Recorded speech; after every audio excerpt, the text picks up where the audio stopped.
I'll bring her in a hell rain, things like you heard on the decks. Glover hold the court and give the chief no suspect. Politics in the mix, like Double Stewart Rich. Spinning tales from Black Wall Street, real life's the pitch. Donnie Glover Show, be more news. Donnie Glover Show, be more news.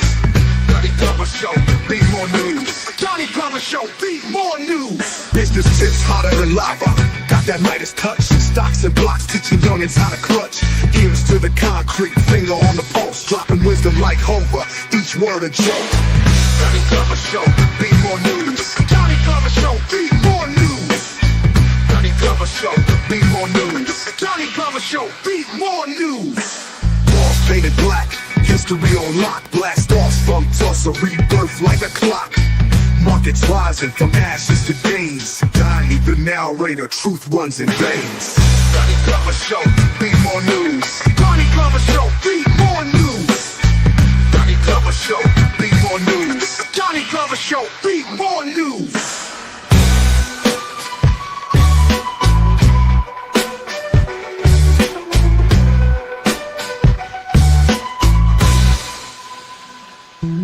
Business tips hotter than lava.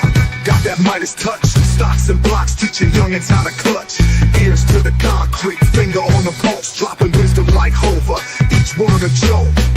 Donnie Glover Show, be more news. Donnie Glover Show, be more news. Donnie Glover Show, be more news. Donnie Glover Show, be more news. Walls painted black, history on lock. Blast off from Tulsa, rebirth like a clock. Markets rising from ashes to gains. Donnie the narrator, truth runs in veins. Donnie Glover Show, be more news. Donnie Glover Show, be more news. Donnie Glover Show, be more news. Donnie Glover Show, be more news.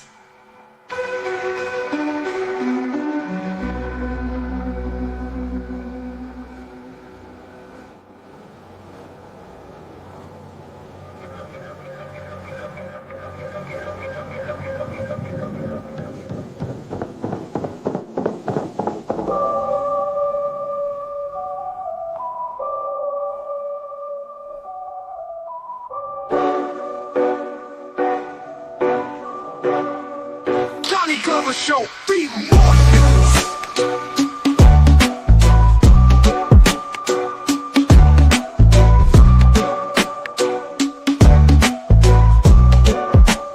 Be news.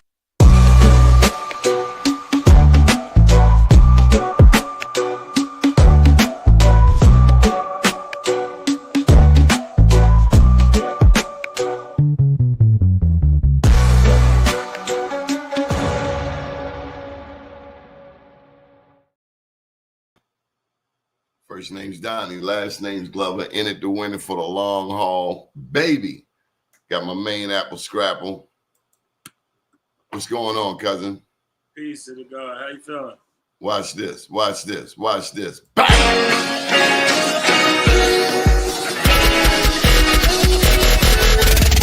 Donnie Glover, here it go. Like, share, comment, subscribe. Welcome to the show. Peace, family. The shadow illuminates from the soul. Knowledge itself, you probably sitting on a pot of gold. Tell me in the chat, you think we from Africa? Really though? The wrong perspective will cloud your judgment. I mean, somebody could tell you somebody you wasn't. Pay more homage and less worship. You tired of being a pushover than be assertive. Politics is just an old anxious secret circus. It get deeper the more you go in below the surface. You gotta learn to heal the trauma, be your own savior. My old earth gave me birth to God, one with nature. I'm an American Indian, fight for the rights of my native land. I'm an American Indian, fight for your rights, fight for your life. Eastern Shore, Mississippian, down by the river. Black man, red skin, bunch of Indian givers. Real side of Shakur, prisoners of the war. Return of the matriarch, the return of the God. East side, muddy water, we indigenous tribes. Black Wall Street, I run a family business of mine. Straight out the gutter, word the mother, high chief on the rise. They read the Bible translation, but ain't reading the scribe. Keep it G, Cherokee, Gullah Geechee, the gang. You know how it is, everybody got beef with the king. Turtle Island, we steppin', can't let them kill our connection. You know the mind and the tongue be the deadliest weapons. I'm an American Indian.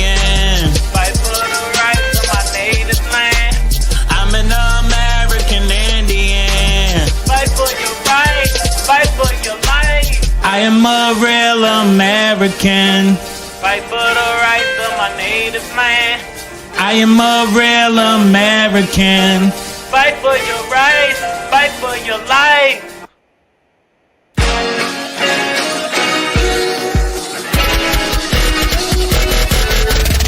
Donnie Glover, here go. Like, share, comment, subscribe. This guy says, please, with this black word, American Indian. Okay, well, some of us just catching up.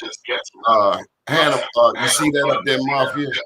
Yes, sir. Big Chief Podcast, Fade Day, November Sent that flyer 22nd. in the mail. Yeah, that's powerful. That look good. You know, I got class this day. It's next Saturday. Well, look like they're gonna have it lit. Look at that Cadillac, man. Is that a Cadillac? It definitely look like a Cadillac. You see the spokes on that joint? It wouldn't work in Baltimore. The street's too narrow. Hey, I got a little educational information for you. Oh, there my man playing it. There you go. Hey, now. Peace, man. Peace now. I don't know if you guys have seen this, but I just wanted to share a little bit of it.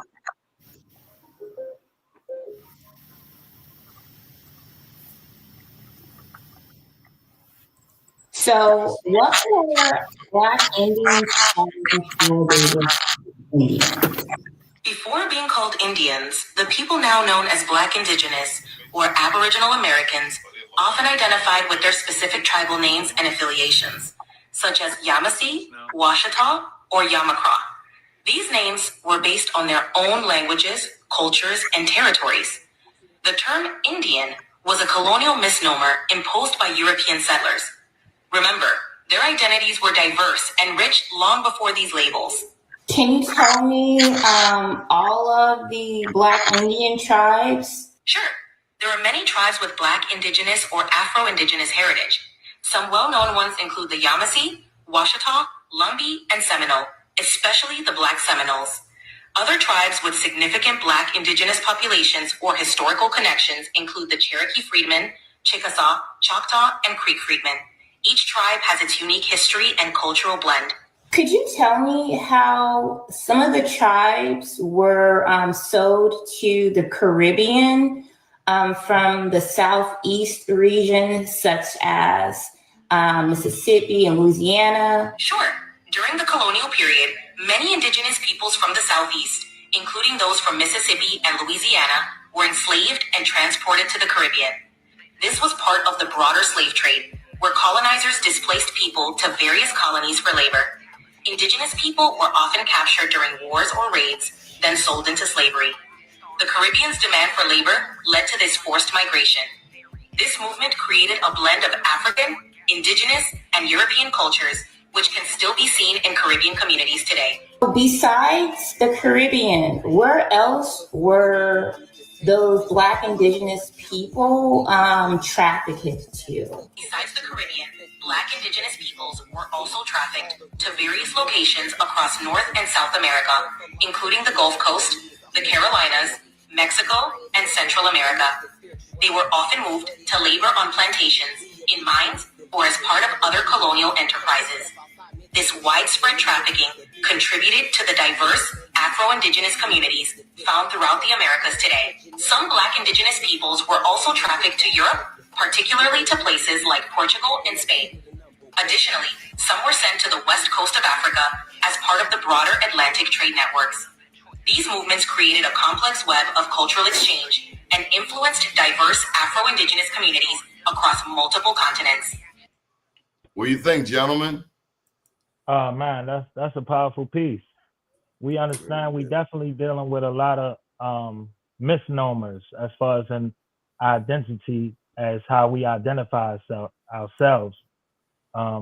We use the term Indian to be more closer to the indigenous aspect as opposed to African American or Black or these things, because the Indian tribes, we didn't have a universal brand as we look for that today, like all Black peoples or all African Americans. We we had different tribes, like she was saying. Each tribe identified with their own culture and culture of how they operate. Mm-hmm. Right. Hannibal, how you been, man? Oh, I've been awesome. How you been? She was telling the truth. From my research, I see like especially in Norfolk, Virginia, with that Nesman tribe and like the Bass family, the Anderson Mitchell, shipped down to like Barbados and stuff like that. So I know that's to be true. And I know that to be true that some of them families came back up into South Carolina like a couple generations later. So, you know, it's a complex story, what happened to us, but it's a widespread story. Absolutely. Planet Wells, welcome to the show. Hey, now. Glad to be here. How was your day? Good. Everything's good. But look at him. This is me, bro. Okay. Dog Star Network. Harsh the Fall. Solid. Checking in, soldier. Yes, sir. How was your day?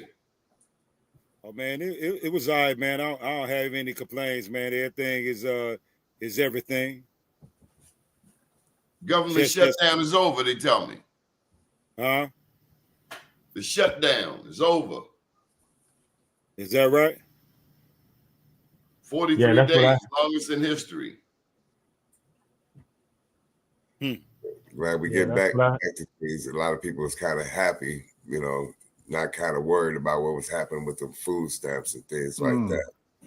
So I see a lot of people getting back to business as usual because during 43 days, it was kind of people was kind of worried about what they was going to do, you know, especially the people I was coming across.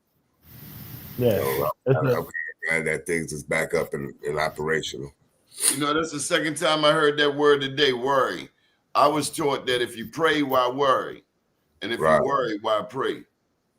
You know, it's, I don't know, it's kind of something when, you know, everybody is not on the same page, I guess, in certain people and certain things in life. In certain situations, you know, they say like you could be one check away from being homeless. You get what I mean?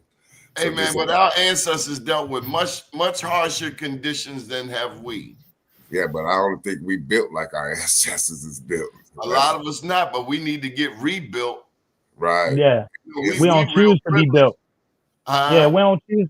Like you said, Donnie, we privileged, we spoiled. We don't choose to be built in that way. You know what I'm saying? Yeah, we act like we don't know what a can of sardines is, Planet Wells. I got you. We act like we don't know what a can of Spam is. And I ain't pushing the fork on nobody, but I'm talking about when times get tight, you might have to fry that Spam up and make a sandwich. I just had 2 cans of tuna fish and some bread and chips. You heard me? Yeah, because you know we hey, that was if you when I went away to college, if I didn't know how to at least make some tuna fish, come on, man, my mother was a cook. No, I know how to cook. Are you kidding me? I've been cooking since I was 7. Stop playing. Right. Hey, does anybody remember the government food boxes with the big long blocks of cheese? Oh, of course. Yeah. The best cheese made many a grilled cheese sandwich with them. Man, throw that right in the oven. I swear, boy, I got tired of that shit there. Did you put jelly on it? You got to put some jelly on it. Man, I remember the cheese, the Spam, the peanut butter. It had the beans in there. Remember? It had the carnation milk. And it had the jar peanut butter. It didn't have no name on it. Just said peanut butter. Peanut butter. And you used to tear the bread up where you just put it on there. The bread, man.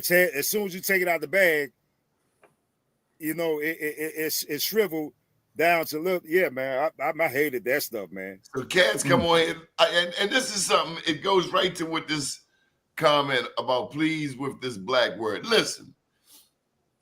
This is a table where everybody's welcome. We've been calling ourselves black for over 100 years or whatever.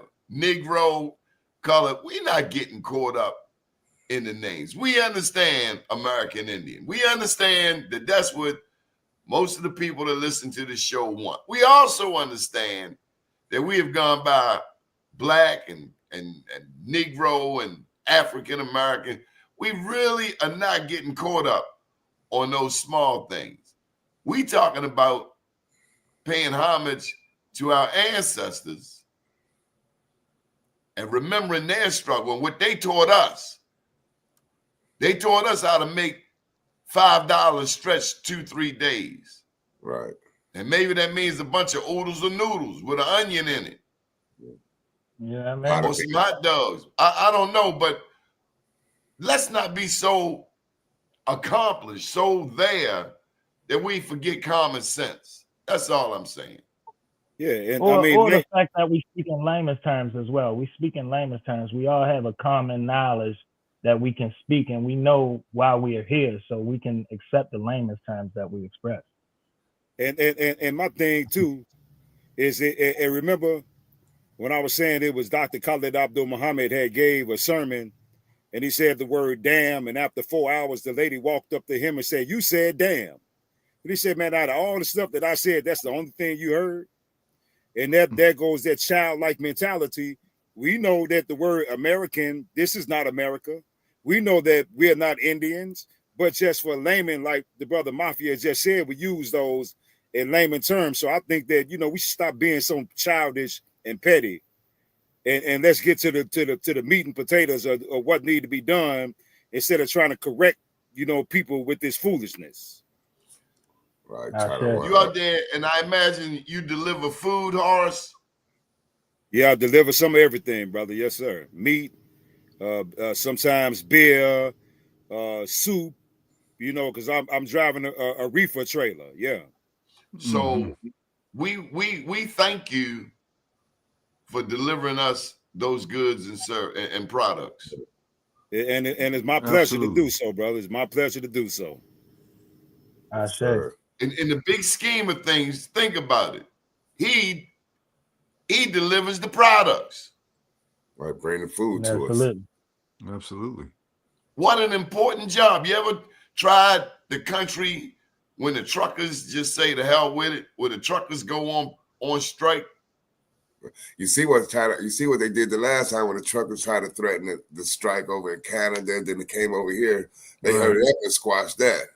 Shut everything down. Yeah, they hurried up and cleared whatever beef they had. That last a week. Well, I'm gonna tell you, man, during COVID, boy, it was scary out here, man. Well, I know it was. It was like zombie land.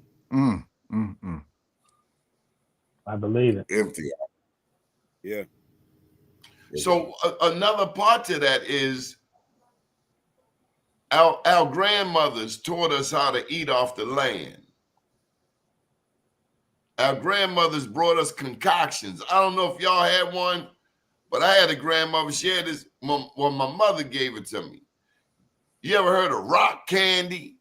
Yeah. It take like a pint of liquor. Yeah. They got some candy in it, some honey. Man. All you know is a cap full of that will knock your little butt out. Throw that sweatshirt on. About 2:33 in the morning, you done sweat out that poison. Or they used to put onion around your neck or on your chest and Vicks Vapor Rub. Y'all don't remember it. Y'all don't remember that. Vicks Vapor Rub. Yeah, my great grandmother did me like that. I had a sore throat. I couldn't even swallow my own saliva. Wow. She gave me some rock candy and made me go to sleep by the radiator. I woke up 2 hours later. Gone. It was gone. Yep. You know, you used to give us like the cod liver or Father's John and all that mess and some Limburger. What's that old stuff they used to, the little white stuff they used to put lather on you and stuff? Old stuff. White. I don't know, man. I remember something that seemed to disappear. Mercurochrome. Anybody remember Mercurochrome? The Mercurochrome. Put that on toes, right? Yeah. Or corns and stuff. You don't know about that, Mafia. You too young to know about that. The little yellow bottle, right? Yeah, man. You don't know about that little yellow bottle, do you, Mafia? I probably seen it though, but I ain't had to use it though. Yeah, man. Mafia, you wasn't one of them kids playing with the water bottle in the bathroom, was you? Because you know that wasn't a water bottle, right? Right, nah, I stayed out of, I know my great grandmother, she definitely was the home nurse and doctor. So you don't know what she got up in there. You keep your hands to yourself. Don't touch that red rubber bag in the bathroom. That's what you do. Hey, my great grandmother was a doula, a midwife. Oh, that's beautiful. Yes, sir. You know, born in 1886, the same year Noble Drew Ali was born. She was born in Noxapater, Mississippi, and she had 15 children. That's good God Almighty. Yeah, hey man, I done been with her. Man, you don't even understand the stories that I done heard from her and my grandfather. She got 15 kids, man. She got 15 times all of our stories. She got 15 of them. Yeah, man. I remember she telling me they was working in the field and a snake had slithered up and somebody chopped the snake head off and the snake head flew into somebody else and killed them. Yeah. Wow. Yeah, but man, we used to take her, man, to the prairie and to the woods, man, and she would pick stuff and boil it. Some of the stuff she would dry it out. I used to go with her to visit sick people, and she would keep an aluminum foil with these little cold purple seeds in them, these little cold purple wet seeds, and she'll say, take a handful of them and put them in your mouth and under your tongue, and when you go around sick people, you won't get sick. So now, as I grew older, I realized that those was pomegranate seeds. Yeah. The natural remedy. Antioxidants, like a super antioxidant. Yeah, man. Yeah. Pomegranate seeds under your tongue. Yeah. And she said, when you go around sick people, you will not get sick. Did they have anything for bad breath? For bad breath? You ever been up on somebody and you be backing up and you be trying to because the breath be banging you in the face and you be like backing up and they keep coming forward and you keep backing up. Absolutely. They be using H words. How you doing? Hello. Well, I think that the old school remedy for that will always be peppermint. Yeah. And some baking soda. Some baking soda. Yeah. Be up there interviewing people and that breath hits you and you trying to keep a straight face on camera, but it's burning the hairs off your eyebrows. The life of a journalist. Hello, Michael Randolph down there in Florida. And I dare say this is Eram. You got Regina Harris, Michelle Walker, Damon Lewis with the $5 rotisserie chicken, American. That's a good thing now. You take that rotisserie chicken with some rice, well, that goes a long way. And I was in the Middle East, and they dug a hole in the ground in the desert, the Wadi Rum Desert in Jordan. Okay. And they cooked the chicken in a hole in the ground. Y'all ever had chicken barbecued in the ground? It was the most delicious chicken. Oh, I mean, moist. Wow. Oh, my God. That earth energy on it. My God. They put it in the ground. Woo. Absolute. Yeah, Grandma knew she had some remedies for you. Yeah. I grew a garden with my grandmother, She's taught me how to grow strawberries and lettuce and cabbage and all types of stuff, corn and they made us pick that stuff. They made me pick string beans. Yeah, string beans. You know how to pick string beans, Mafia? Don't get quiet now, Mafia. I think Mafia got a bad connection. Yeah, can you hear me? Did your mama make I got you now. Mafia, did you have to pick string beans growing up? Pick them? Well, I never had to pick string beans. You had to pick the ends off each end and split them in half. Right, that's right. When we cooking, absolutely. I always was helping in the kitchen, whether it was my grandmother, my great grandmother, or my mother. What's the first thing they tell you in the kitchen? The first thing. Wash your hands. Wash your damn hands. And nasty.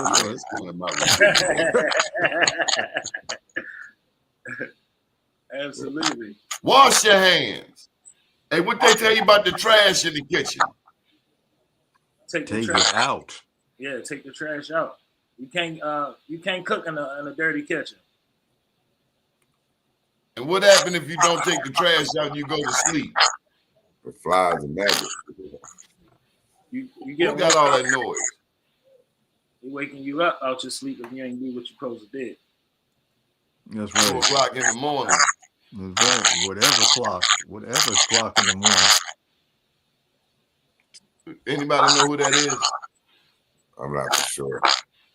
Hey, let me mute me and make sure they. It ain't you, Animal. Sounds like a short somebody got. I think it's That's you, Mafia. Yeah, that's Mafia. Mafia, you using that cellular one phone?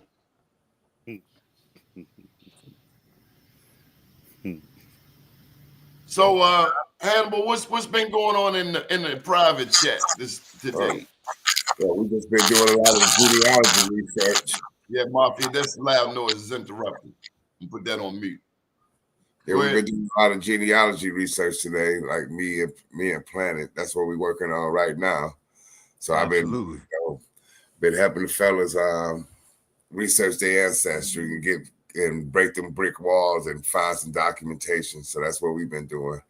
Hey, listen, I talked to a person today. Let me just put it out there to you guys. Okay. What do you think of Ancestry.com for the record? Let's start with you, Hannibal. I think far as like their records, they got good records.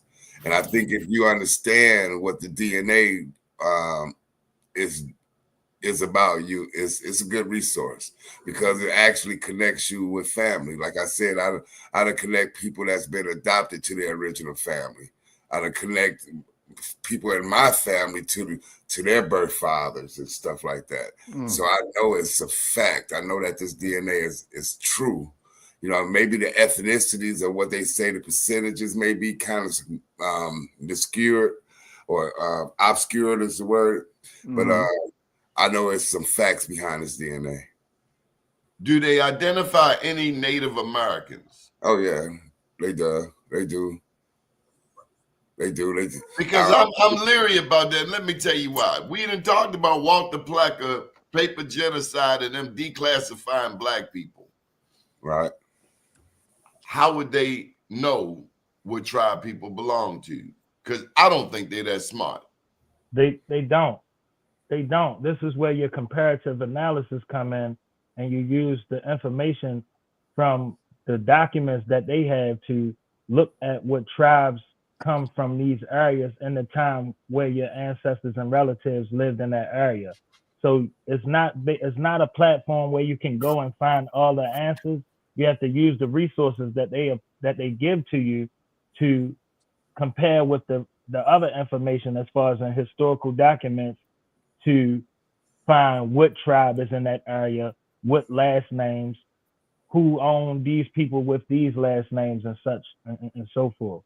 To be able, it's not, yeah. Yeah, but you can also take Ancestry's DNA results and take their raw data and upload it into, like we said, GED match, and then you can look at many calculators. And these calculators break down each chromosome, and it does got, you know, they do got DNA from old groups like in Mexico or across the world. I mean, they do have people groups in there. And like with mine, like my highest percentage of Native on one of my chromosomes is like 12.5% on one. So it's you know, they got it there, but as you add up each chromosome, because you're doing binary math, you're doing things to the square root. You get what I mean? So it's a different. When you get a 1%, that means you got a fourth great grandparent that was 100% Native American or 100% indigenous. You get what I mean? Okay. So when you got say 23andMe is some bull. Hey, if you're looking for family, but if you're trying to find out what country you come from, that stuff is boo. It's I think for entertainment purposes only, far as race. You know, I think that anytime you gotta go down the damn rabbit hole,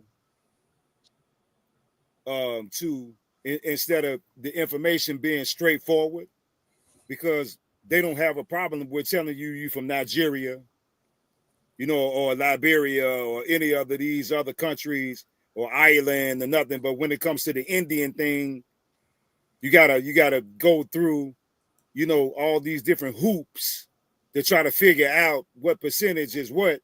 Why it's not like that when they say, hey man, you know, you 80-something% Madagascar, then the other 3% or whatever, blah blah blah. But when it comes to the Indian thing, you got to figure that out because it's clothed in parables. Right. See, yes, sir. I agree. Then there's a deeper search too, because you can break things down in haplogroups. You know what I'm saying? That's a deeper science than just taking a DNA test. And then each native group here have had different haplogroups as far as the male and the female. Basically, consistently, all the women across the planet comes from the same 3 women in Africa, or L3. I don't want to say Africa. L3 is the women's. Mm-hmm. And every woman on the planet breaks off from the L1, 2, and 3. And you know what I'm saying? So you can basically trace these haplogroups. There's a science behind it. It's not nothing clear like you going to school and take a geometry course or a trigonometry course or a science course. This is some in-depth stuff. But don't get it twisted. Like if somebody commit a murder and they take and collect DNA, they catch people from DNA. So this is the same science they're using when they're matching your DNA with certain people groups across the planet. Put it that way. You know, we could talk about this for hours. I think we do need to talk about it, but I think everybody needs to have a clear mind and an understanding when they coming off from these groups and what a haplogroup A or haplogroup E is. You know what I'm saying? Haplogroup M, what it is, and then we have an understanding like what over here. I think the haplogroup is O or haplogroup A for the males. You get what I mean? So you'll start seeing that in your results. You know what I'm saying? You'll start seeing mixtures of them, especially with us from the Southeast. It's there. Let me ask you this. So when they point to certain countries in Africa, let's just use Nigeria, Cameroon, or Senegal, for instance. How is it that they stand out so heavily, but when it comes to dealing with the indigenous portion of the bloodline here, why is it so shrouded in mystery? Well, I think Donnie did a good thing by playing that video in the beginning, because that young lady kind of said it. When they were shipping the natives across the world, they were shipping them to West Africa. And if you look at the Mandinka tribe from old pictures, they look just like natives from here. So to show you that that the native DNA is in West Africa because they shipped it there. You get what I mean? This ain't something that's old. They tested modern groups of people. You get what I mean? Gotcha. When you try to, it ain't saying that this is an indigenous people that's there, because nobody that live in Nigeria is indigenous to Nigeria, really. You know, I can't even, in my studies, I can't even name an indigenous group that's in Nigeria, or even for that fact, from the western part of Africa. You know, at the point, the western part of Africa was totally empty. You know, I think that aside from the surface level of trying to figure out the genealogy thing, I think that one of the main things that we either don't recognize or have forgotten is that we literally have been here for billions of years. Right. See this when it comes to the conversation on DNA, you had to be able to see. You got to be able to understand history too. You got to be able to understand what these folks actually did. You get what I mean? And you'll find our DNA all the way over to the Philippines because that's where the Spanish was taking us. You know, because they had a colony there in Manila. You know, there's Spanish over there. So, you know, we across the world. They wasn't just coming here and putting up a plantation, growing cotton, and then you say, sir, ma'am, get whipped. That's not the story. You get what I mean? That's not the whole story. And especially when it comes to us, we had industries too. So they was coming in, and a lot of people seeing, okay, this guy here, he got a tree plantation, or he's cutting down trees. Let's take this business. Or like in our case, they got graphite and tin down here. Let's come in, let's take this. Or you gonna claim that you this Indian, or this is your land, and then we gonna get this land. This is what's been happening here. You know what I'm saying? I'm saying that right now, as far as us, quote unquote, like we was talking about black people or us as a people, you do have hundreds of us that have been studying this DNA stuff. And we really good at knowing these families and knowing, okay, that family go with this family at this time at this place. You get what I mean? So that's what that's what DNA is good for. You know what I'm saying? Especially if you could track your DNA in Virginia, or especially North Carolina, North Carolina for sure, you're native. Yeah. That's no doubt about it. If you can connect, if you got DNA in North Carolina early on, you're native. Why do we constantly act like the history we learned was the truth? I think that was the program. Because the victor of the war gets to tell the story. No, we was programmed to believe this as truth.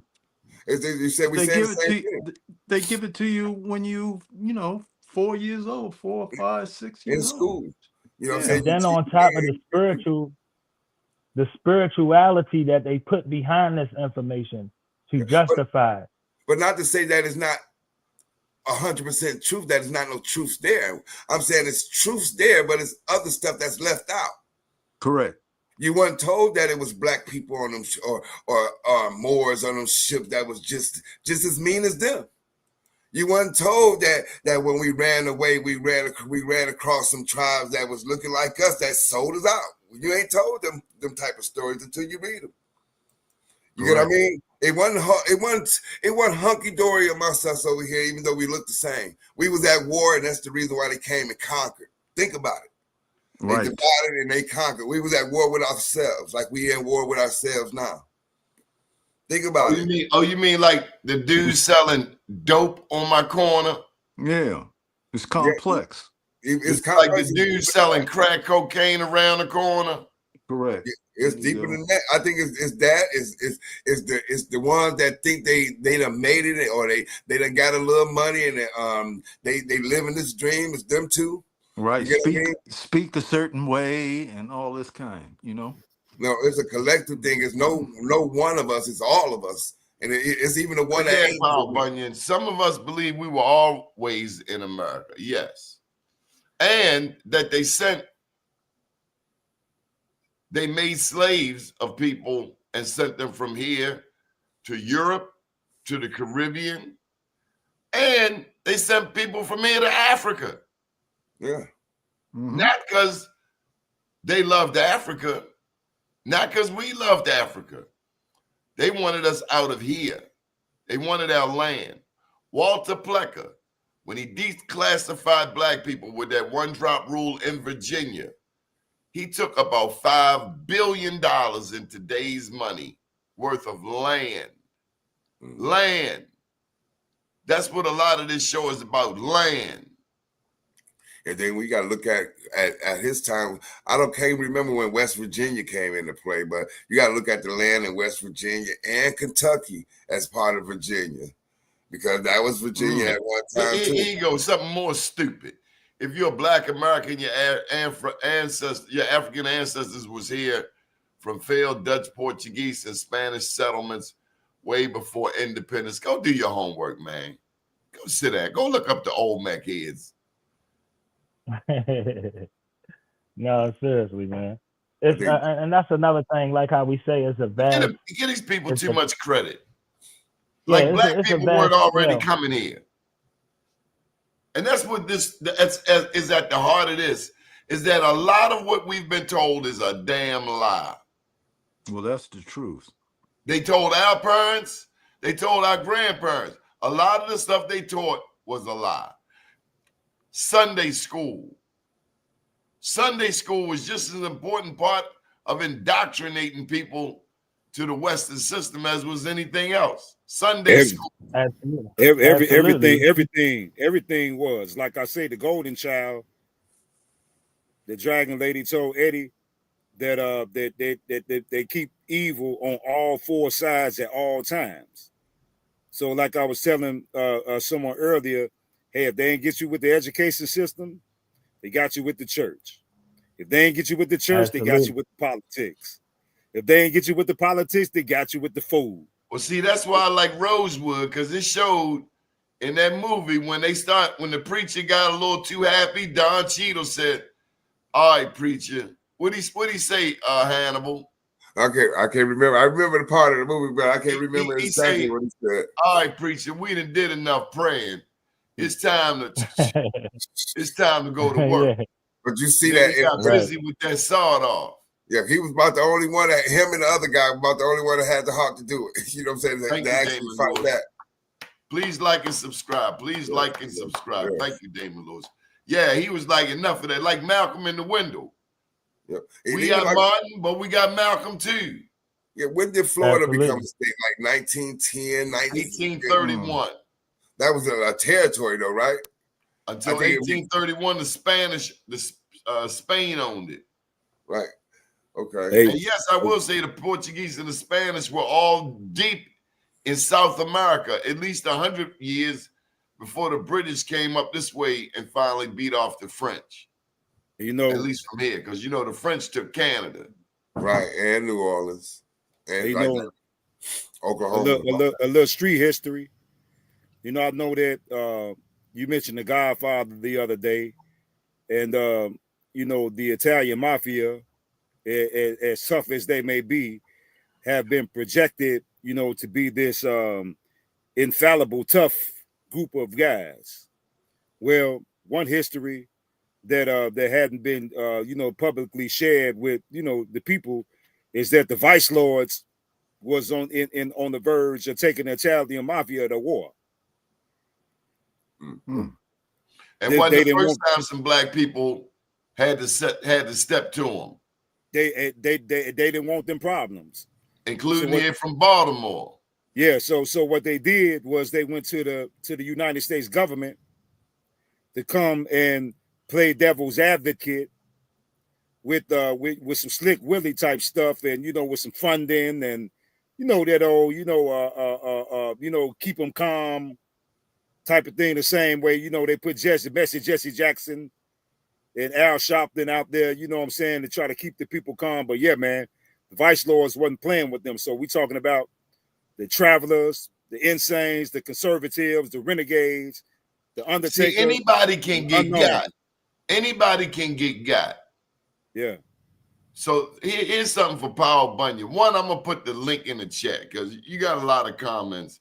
And we'd like you to come on and step on up to the plate, Paul Bunyan, because you got a lot of questions over here. I don't want to be chatting all night. That question right there is a complex question because down there in South Carolina, you had a Guale tribe, but then you also had a group of people that came from Angola, which is called Gullah or Geechee or whatever you call them.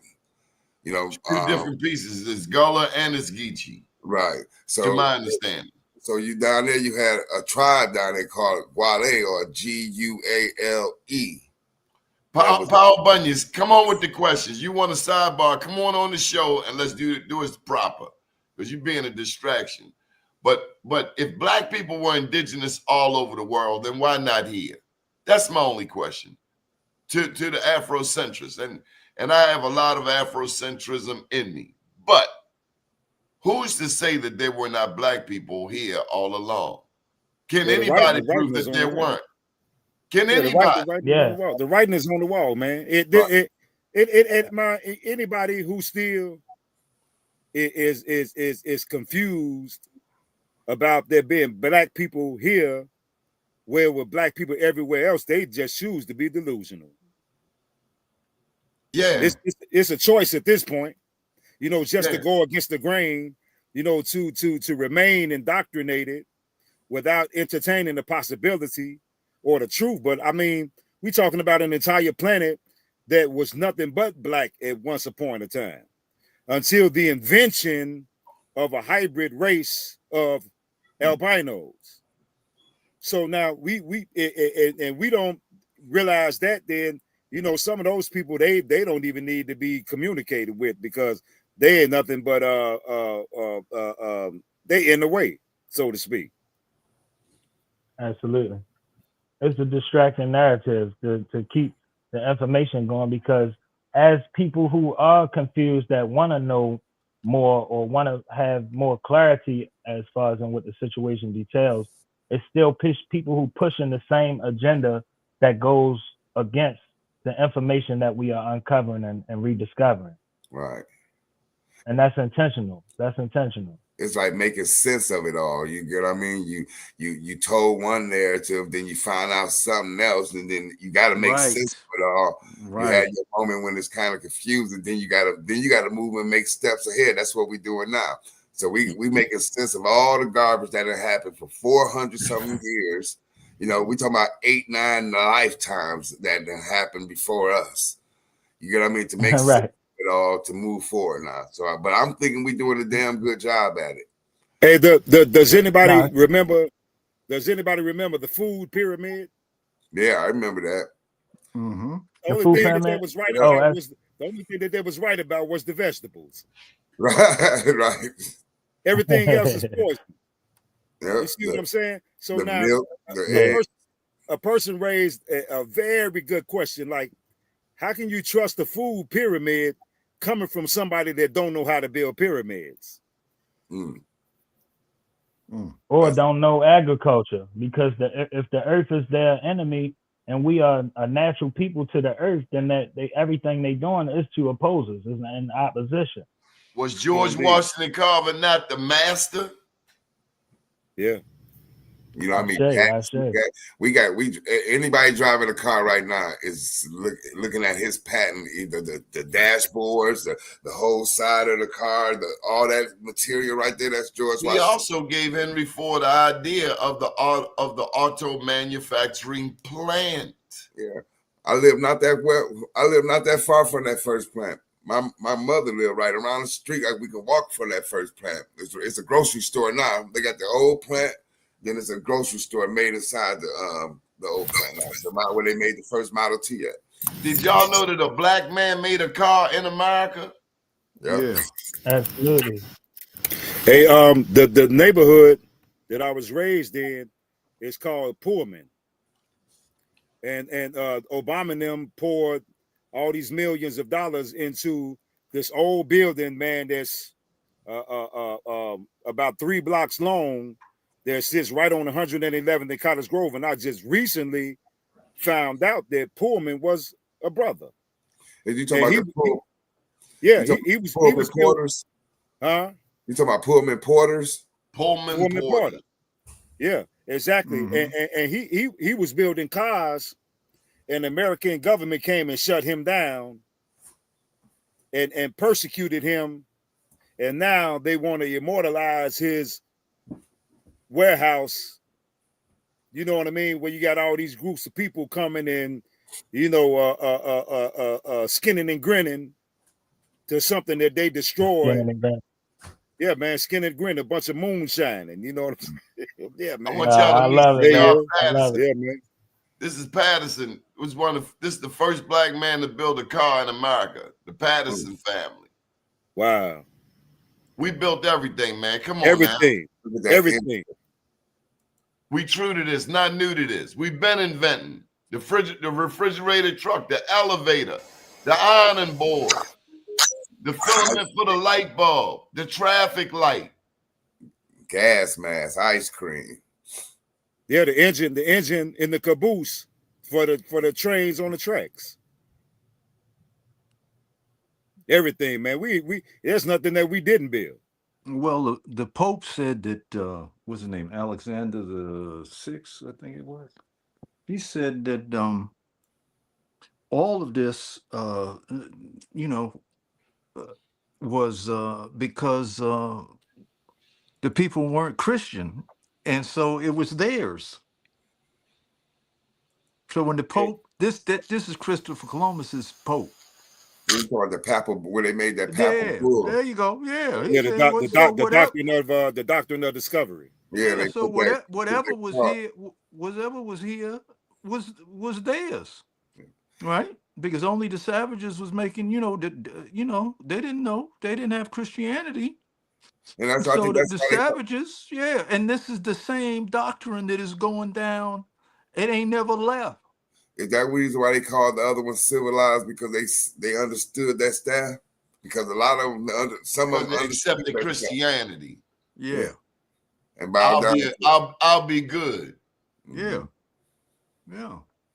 Hey, but it was still a lot of tribes that wasn't going for the okie doke neither, though. Like the Seminoles. That's how they come. Well, before they even migrated to Florida to fight in one of those final wars, man, all over the land, man. They was kicking ass and taking names in a lot of instances, man. And man, the settlers were scared to death. You know what I mean? The British were scared to death. The French were scared to death. The Spaniards were scared, but somehow they figured out a way to get in and maneuver through the warriors. Because man, if you wasn't on a mission, you was considered an Indian. I mean, enemy. Right. Right. That's right. And a lot of people, man, wasn't going on the missions, man. Right.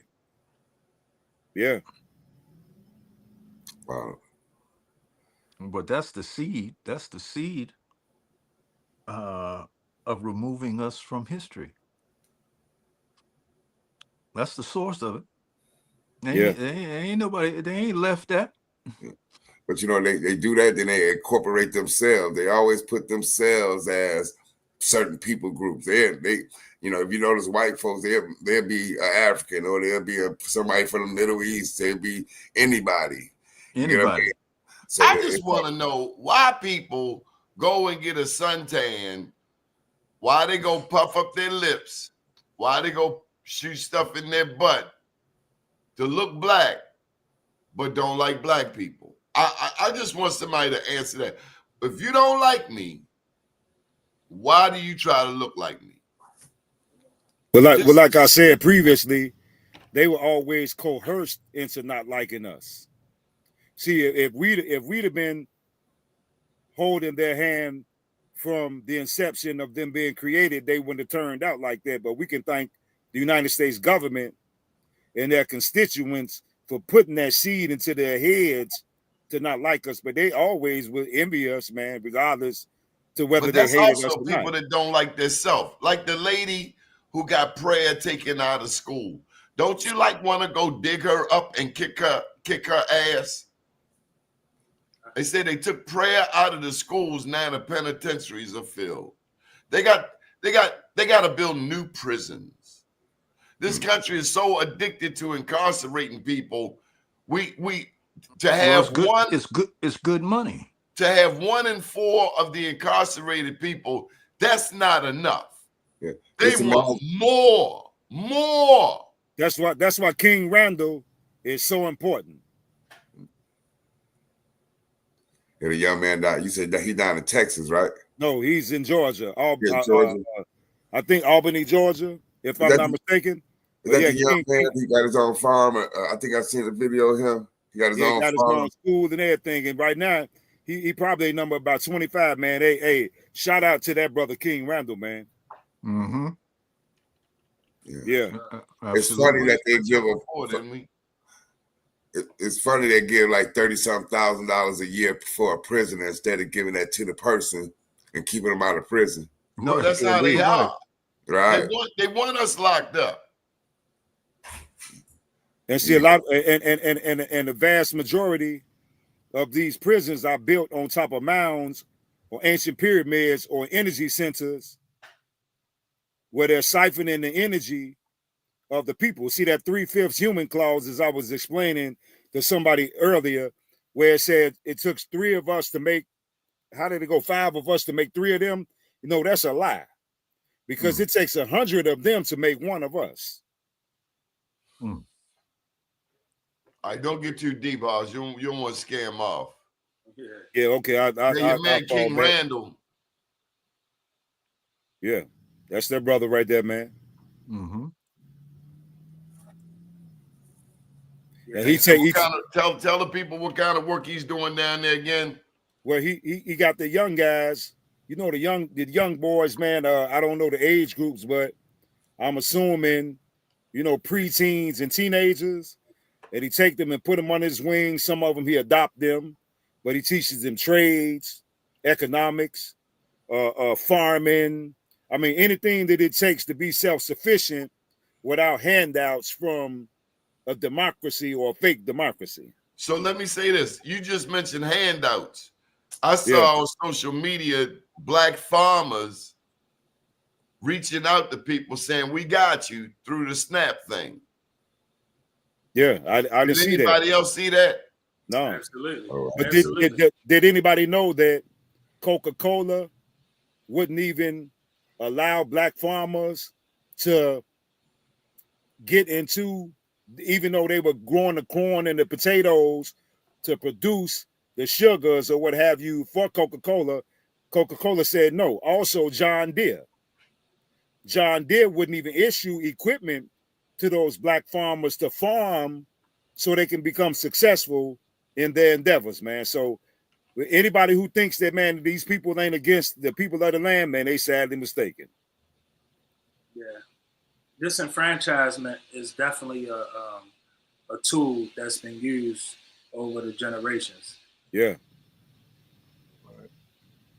And that's why things like Black Wall Street are as important as they are, because they are the examples of what we are trying to redesign and reunify amongst us in the times that we live in now. So it's a lot of home farmers, people growing out of their homes and buckets and flower pots, and you know, we just have to have more of that to express. So everybody should be a farmer. Everybody should have something that they're growing or that they tend to at their home that we can share with the next Black persons. Right. And it's easy to do too. You know, just plant this. Sometimes it's just seeds and water in the sun, you know, especially with tomatoes and lettuce and stuff like that. Certain things just grow themselves. But you said, anybody's heard about that movie called Sarah's Oil yet? No, sir. They talk about Sarah Rector, the youngest millionaire, the one that was I think she was part of the Chickasaw Choctaw Nation. She was 9 years old. 9 years old, and they kidnapped her. But this is the part they're not gonna say that she was a part of the nation. They're gonna claim her as being African American. So that's gonna be the confusion that people gonna have. But I want people to start looking up her name, Sarah Rector, Rector. And she's out. We talked about it before, right? Right, we talked about her before. You know, but they just richest Black girl in the world. That's the tagline that goes with it. The richest Black girl in the world. They just released a movie last week on her. I haven't seen it yet, but I think it's something that all of us need to go see and get an understanding, because a lot of, like when we say Black Wall Street out in Oklahoma, there was quote unquote Blacks with these Indian nations that was doing good like that. You know, Sarah Rector, first Black millionaire, you know, because there was oil on the land that she had. It was for the Indian nations. And they gave her white parents. Right. Like they normally do, you know, like they do. Like look at the NBA players. They all got white parents, you know, the handlers. Look, you know, you ever seen when they first come into the league, how people sell them $50,000 suits the first day they come to the courts and stuff like that? It's like a lot of predators that's just on them. You get what I mean? So I think it's hell, I guess. You know, that's the only thing I can say. We're dealing with demons and we're dealing in hell. So you got to know how to deal accordingly, I guess. Absolutely. Well, Shelly says just that's just I'm sorry, scientists lie to support their agenda. Scientists lie to support their agenda. I've shared with you where UCLA, Harvard, they are the experts on archaeology in America. The Smithsonian, they done hijacked the Grand Canyon and want to dismiss our claims of Egyptian artifacts being found there. Scientists lie to protect their agenda. Scientists lie, but science don't lie. She also said, that's just like saying that a monkey and a human being would be able to produce offspring. We cannot because we're two different species. I dropped the mic. I heard that. Rochellified and just dropped the bomb. Hey, all right, y'all. hey, I just want to make y'all aware that this is going into seasonal depression. For those that don't know, seasonal depression happens between now and Valentine's Day. Between Thanksgiving and Valentine's Day, you get a holiday after holiday after holiday, and some people have lost their family for the first time. They lost their wife, their child, their parent, and this could be a tough time. All we're saying is, like we have unified up and down here, got Hawaii, Detroit, Chicago, Baltimore, pick up that phone and call your support system. Right, Horace the Fourth? They say never get too hungry, angry, lonely, tired. Halt. Don't get too hungry, too angry, too lonely, too tired before you call somebody and say, come on over here and check on me. Mm-hmm. Mm-hmm. Absolutely. It's okay. I got a buddy. He's 67. And he told me that he lives by himself. And he said, thank God his daughter checked on him. See, a lot of us, as we get older, 50, 60, we don't think we old, but the kids think we old. And now, where we used to check on our parents, damn, now we got little people checking on us. Ain't that something? I say. It's a trip. Life's a trip. But through it all, through all of the seasonal depression, if you have it, make sure you don't spend no money. It's the mass blackout. Have y'all heard about this mafia? No, sir. This is the first time I've seen it. But oh my God, man, it's all over the world. No shopping. Y'all got till next.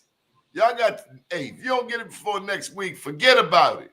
But see, this is not new to me because I don't support none of this stuff anyway. So for me, it's already a lifestyle. You know what I'm saying? Thank you, Shell. Gratitude. I think we have to come into. I think we have to come into making this a lifestyle and not just a cause. When it's when we trying to promote this. When you bought a coat and you ain't wore the coat that you bought last year, you know damn well you don't need another coat this year. Can I get an amen? I say. You ain't wore the coat you bought last year. And now you need a new coat. Need a new pair of Nike boots. And another you thing. You ain't wore the ones from last year. You better get some shoe polish and save that money for your gas and electric bill. I had a buddy, he was buying everybody Christmas gifts. In January, his lights was cut off. Mm-hmm. Yeah, another thing I wanted to add too, Donnie, is finding a hobby, finding something that eases your mind, like I say, during the seasonal depression, because something that you can enjoy and a pleasure, it could soothe you. It could soothe you, help soothe you, because it gets dark early with the time going back and everything. So you might seem that you're lonely longer or spending more time by yourself, and you just have to find something that soothes your mind. And I tell you what, somebody say, make sure your kids go traveling. If your grandkids been to more countries than you might want to tell your grandkid, you might have to put them on ice and start taking some trips yourself. Can I get a witness? If your grandkids been to more countries than you might want to just like start focusing on yourself and your own life. I'm just saying. I feel that. Hey, I got to hit a couple countries. My grands have been to My daddy brought me a crab cake once. Oh, it was good. We had a favorite spot we go to. And Wells, as I'm chopping into it, I said, Daddy, did you get yourself one? And guess what he said, Planet? He said, what? What he said? He said, do you think I would treat you better than I treat myself? That's powerful piece. That's OG 101. Do That's you think I would treat you better, Hannibal, than I would treat you? Think I would buy you a crab cake and I ain't bought me one? Right. Have you bumped your head? I'm gonna get you a crab cake and I'm gonna get a little fish sandwich. Y'all ain't no Doc Glover. Wasn't having none of that. And when you got paid, when you got your first little check, you 14, 15, who the first person you had to break off? Doc. Yeah. Your mother. Absolutely. Yeah, absolutely. Think you gonna get that little summer check and you ain't gonna share none of that money with your mother. And it was just $63. I mean, even if she turn you down, you better offer. Right, exactly. Man. We had to walk the jobs. Now kids, they don't even let kids walk to school. And I understand some of y'all just scared your kid gonna get got.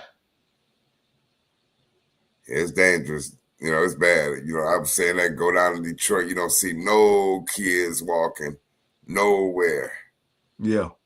You don't see them walking. I always wanted to ask you, why they kill so many people in Chicago? What's going on, bro? Well, first of all, I think that the media plays a big role in the information that's put out there. But second of all, because of the energy frequency that always existed in Chicago before the invasion of the Europeans came here.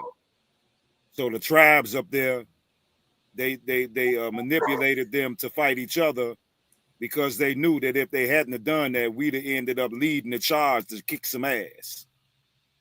So they limit the resources, and then they put the guns in the hands of the people who are homeless, and got, their stomachs is growling. You know what I mean? And they got police everywhere that live out in the suburbs, but they ride past you rolling their eyes and ready to kill you because they figure like, hey, we done did everything in the world to push these people to the bottom of the barrel. They got to be doing bottom of the barrel something. So it's a whole bunch of dynamics that goes into the reason why, but it's not as bad as people think it is. No better than Baltimore. I mean, Baltimore is rough in certain areas, at certain circumstances, man. But if Chicago was that bad, then everybody would be dead. You know what I'm saying? Yeah. Let's go around the horn. I got something different for you tonight. Then we get to Planet and Horace. I got a question. I need a problem and the solution to that problem.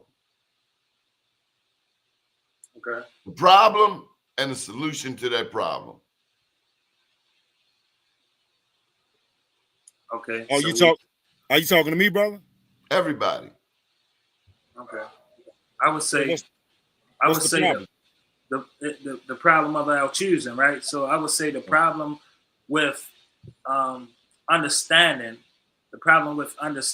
is the lack of knowledge. So I feel the more that we learn and the more that we express and communicate, we can find the common ground of what we don't know. And for those who are trying to learn the deeper knowledges or genealogy or chromosomes or pyramids, you just gotta be able to listen. You gotta be able to open up and listen for what you don't know. And it's going to be challenging because these things touch a certain part of your heart and your mind that makes you uncomfortable, and you got to be comfortable with the uncomfortability of growth. Okay. I'll say relationships. I'll say solution could be the problem is relationships and bad relationships amongst them. I think thinking with the head up here, taking more time to know the person, and I think back in the days when let's identify that. You saying don't just jump into bed with them. Right. Don't just jump into bed with them. You Oh, know. but ho. As men, we were trained to get them panties. Yeah, we was, but then look how many babies out here that's without fathers, and that's the issue too. That if you take your time, you know what I'm saying, we can slow them things down. You get what I mean? You might find out you don't even like her. Right. She might not like you. You might find out she don't like you. Right. That's real. Cause I think just to add on to what you're saying, we wasn't taught and trained to protect our sexual energy the way that women were. So we have to grow into that understanding of how to protect our sexual creative energy. Yeah, and you want to go Planet Wells? Okay, sure. Well, I think that. Oh, go ahead. Well, I think that I'm just going to result back to the Buddhist teachings that desire is the root of all suffering. And so now, in the case of everything that's going on in regards to our people, my solution to the problem is segregation.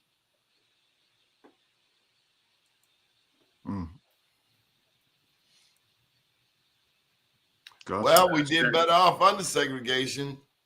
I sure. Shout out to Chief Tap Cats. His big event's coming up next Saturday, and I found out I got class, so we had to send some type of blessings down there. But y'all see this flyer? Oh yeah, that's fly. That's fly. They're gonna be getting their life down there. Ain't that a Cadillac? No, that the blue car. Oh, that's the gold one. The gold one is a Cadillac, but the blue one looks like an Oldsmobile. I know it's got some spokes on that joint. Nah, that's powerful. All man. right, Shout out to the BCU fam. Problem and solution. Okay. Conflict, personal conflict, is not automatic. That the solution is to take a pause and not react. Most people think that, they get an energy in their body and they feel offended or they feel attacked mentally, or they feel shamed, and they feel that that's a automatic activity that they have to immediately respond. If you take a breath, sometimes if you can take 3 breaths and just reflect on the action before you react, you'll find that you'll escape past most conflicts. It's when you act automatically that you find yourself deeper into the well of violence and the well of hurting each other, just verbally or physically. If you just put that space in there so you just don't react, that's what Gratitude. I have. Yeah. Well, while you got the stage planning, come on with the meditational minute. Okay. Well, the I thought about it, and one of the things is that because some people, why is the dude talking about silence and all this? Okay, well, when have you been asked to be silent? You usually, right? At least this is what I came up with. A person says, or the reverend says, or the pastor says, or a government official says, after there is like some type of death or tragedy, they say, can we take a moment of silence? So now what does that mean? Well, the person who's died is no longer there, right? the tragedy of the people who died in whatever plane crash or whatever, something horrible, they're not there. So it's a way to reverently connect and give your deepest reverence to someone who has passed. Right? So let's not have that be the only motive to be silent, because obviously it's a powerful thing, because you're attempting to connect in the deepest way that we know to show your love for that person. So why don't we just do that now? You know? So sometimes, you know, you just have to think about those words. Like, you know, you operate, everybody does it, and they're like, oh, but they don't know why they do it. So the pastor says, you know, well, let's take a moment of silence for, you know, Gertrude who passed last week or something like that. It's a practice, but nobody investigates what the practice is. So that's why we do it, to try to bring back the remembrance of what you are, where you're going, and where you came from. You don't know everything. The intellectual mind is limited. It can only take you to a certain part. But if you want to dive deeper, and when you say take this silence, where? You're not taking the silence of your knee. You're not taking the silence of your back. You're taking the silence of you. You also have to ask yourself, when you're looking at something you take for granted, your eyes are doing the looking. Well, the eyes are just like a lens on the camera. Something else is doing the looking. Find out who's looking through your eyes. So let's just do a minute of silence, right? That we're not talking about who passed right now. We're talking about who's living. And let's take the living into silence for a minute. Okay? So a deep breath.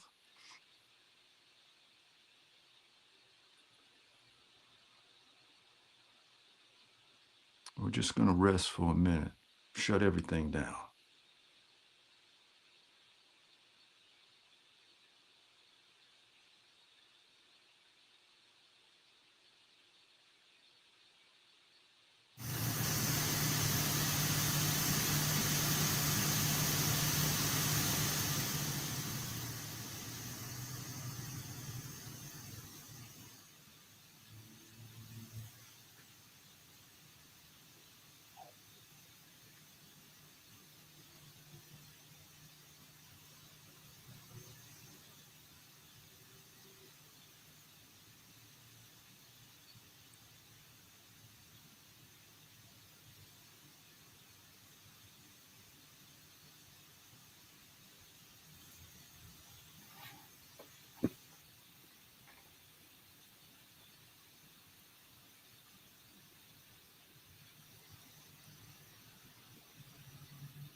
Ah, you really did something for yourself. Ashe. Ashe. Bring it on, Hoss, the fourth with the libations. I want you to put that picture up first, right there, before we get into that. Powerful picture there, brothers. Absolutely. And so, you know, when I look at that picture and consider like what planet is trying to get to the people, as well as us being an infinite people here at this particular time on this place in the cosmos. That some things that we think are hellified are not really that hellified. Without a foe, a soldier never knows his strength. And we will regain our lost heritage, but we must do it in a conflict that cannot be told with words. So let me bring them libations, but that's one powerful principle. Don't you agree? Beautiful. Don't you agree, Planet Well? Beautiful. Yes, sir. I want to start off my honors to Prophet Noble Drew Ali, the great Queen Neitha of Chicago, Illinois, the most honorable Empress Vidayasi, the most honorable Empress Chief Redbird, the most honorable Chief Warhorse, Dr. Francis C. Welsing, Dr. Arikana, Sister Shahrazad Ali, the late great Ashada Shakur, the Honorable Angela Davis, Sister Vicky Dillard, Mama T, Sister Myra, Dr. Joy DeGrew, sister on YouTube by the name of LaChris, the Honorable Elijah Muhammad, also Dr. Joy DeGrew, the beloved brother Malcolm Malik Al Shabazz, the beloved sister Sakri Balance, Dr. Khalid Abdul Muhammad, Dr. Delba Blair, the Honorable Taj Tariq Bey, and Dr. G, the Honorable Dr. Claude Anderson, and someone who we just previously mentioned tonight, the Honorable George Washington Carver, Patrice Lumumba, Professor PLO Lumumba, the late great C. Freeman Hill, the Honorable Dr. Malachi Z. York, the Honorable Jay Guevara, the most honorable High Potentate, Dr. Malachi Z. York, the Honorable Omali Yashatila, my main man, Julius Malema in South Africa, my right-hand man, President Ibrahim Traore of Burkina Faso, my other right-hand man, General Barbecue of Haiti, the beloved brother Bobby Hemmett, the Honorable Dr. Reverend Phil Valentine, Nellie Fuller, Fred Hampton, the most honorable Minister Louis Farrakhan, the Honorable Anthony T. Browder, Professor James Small, Steve Coakley, Billy Carson, 19 Keys, Dan Calloway, Karimo Ahua, Reza Islam, the legendary Big Chief Top Cats, Dr. Sebi, Leila O Africa, Yaki Awakening, King Randall, Rod Hayes, Young Elder, the Honorable Dr. Donnie Glover for providing us with this platform to reach our people, the Honorable Planet Wells, the beloved brother Hannibal James, the young, wise, and intelligent brother Mafia Shakur, and all of our viewers who are 100% on our team in this monumental indigenous movement here on Turtle Island without any questions asked whatsoever. Force leader four. Appreciate that, brothers. Ashe. You are here. We're not even in the main picture. We on the periphery. Man, what you talking about, man? And shout out to the people in the chat. Antoine King, Big Ma Baby, Harold Thornton, Chief Redstone, Craig R from Jamaica, Channel 21. Al Bunyo, he was at work, so you had to join us another time. You see that? A lot of love out here, man. What y'all like about this show? Why y'all keep coming back, man? We talk to us or the chat? Yeah, why y'all keep coming back? Oh man, we soldiers at war, man. We ain't got no choice. Absolutely. Absolutely. Well said, brother. Shit, we all we got. You know what I'm saying? If we don't stick together, ain't nobody gonna stick up for us. Very true. We'll be back Sunday at 8 p.m. I want you to have a safe couple of days. Bring some of the research with you for show and tell. Yes, sir. Until then, good evening, world. Peace. Peace. Thank you.